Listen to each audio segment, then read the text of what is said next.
Em nome do Pai, do Filho e do Espírito Santo. Amém. Amados irmãos e irmãs, é com muita alegria que nós estamos aqui para juntos estudar e meditar o Evangelho que a Igreja nos apresenta para esta terça-feira da segunda semana da Quaresma. E o Evangelho de hoje se encontra lá em Mateus 23, versículos de 1 a 12, que nos diz assim. Naquele tempo, Jesus falou às multidões e a seus discípulos. E lhes disse: os mestres da lei e os fariseus têm autoridade para interpretar a lei de Moisés. Por isso, deveis fazer e observar tudo o que eles dizem. Mas não imiteis suas ações, pois eles falam e não praticam. Amarram pesados fardos e os colocam nos ombros dos outros, mas eles mesmos não estão dispostos a movê-los, nem sequer com dedos. Fazem todas as suas ações só para serem vistos pelos outros.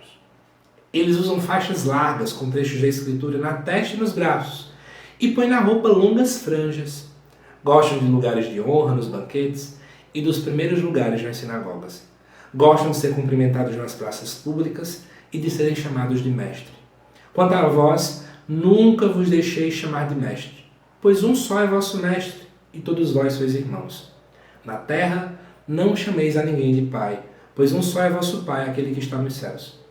Não deixeis que vos chamem de guias, pois um só é o vosso guia, Cristo.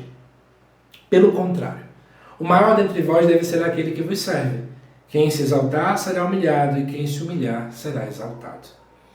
Amados irmãos e irmãs, para quem acompanhou o vídeo da primeira leitura, deve estar realmente percebendo realidades intrinsecamente relacionadas entre os dois textos. Isso porque, no final das contas, a gente percebe que o evangelista está nos mostrando aqui a discrepância entre fé e vida. É muito fácil falar uma coisa e, inclusive, impor fardos nos outros, quando você também não faz isso. E nisso, na verdade, os mestres da lei e os fariseus eram especialistas. Esses dois grupos eram extremamente famosos porque sabiam praticamente a lei de cor. Sempre diziam estar ali em oração. Eram os grandes religiosos da época. E aí o próprio Jesus reconhece que eles têm autoridade para interpretar a lei de Moisés. Eles conhecem, eles sabem o que está acontecendo. Mas Jesus diz assim, já que eles têm autoridade para interpretar, então façam o que eles dizem. Observem o que eles dizem. Mas não façam o que eles fazem, não. E você pode ficar se perguntando o que é que eles faziam. Então vamos lá. Primeiro, que eles colocavam fardos pesados nos ombros dos outros. Isso vem de quê?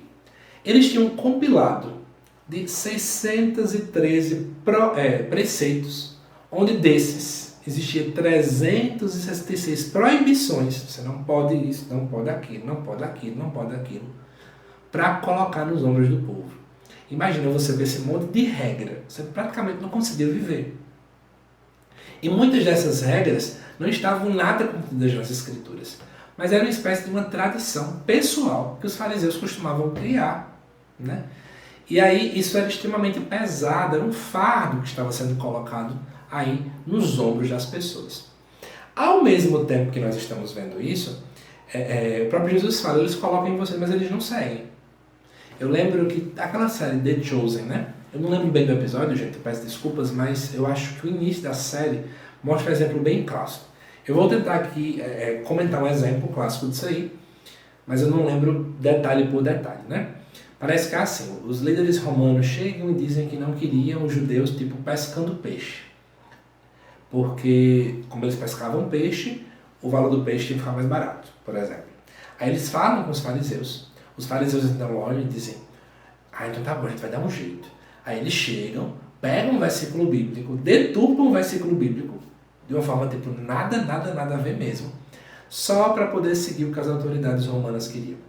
Então eles literalmente pegavam a Bíblia e interpretavam ao seu jeito, porque para eles era importante daquele jeito, porque para eles fazia sentido daquele jeito, porque para eles era conveniente daquele jeito. Percebe o problema?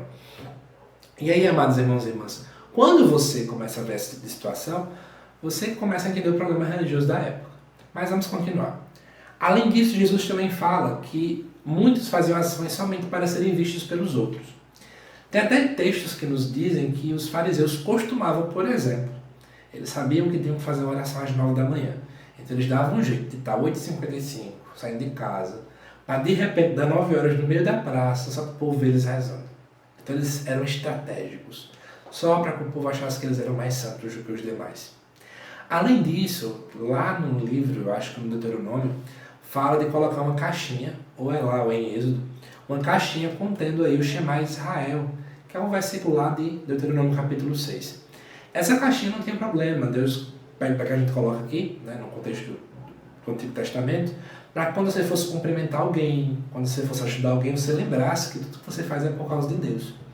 Mas o que é que os fariseus faziam? Colocavam uma caixinha maior, só para chamar atenção.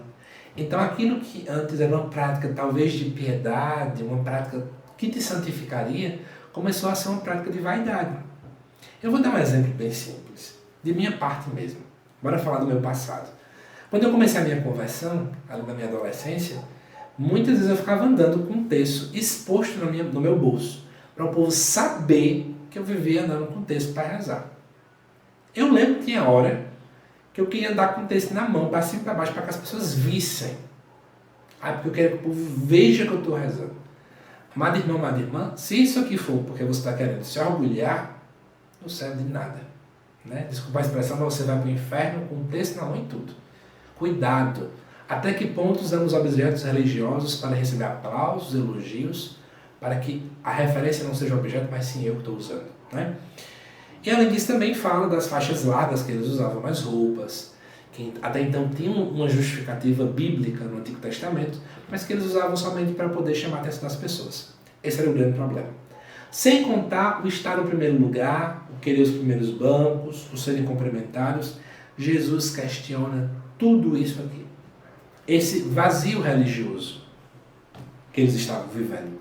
E aí, claro, como a cereja do bolo nesse texto de hoje, aparece o versículo, né?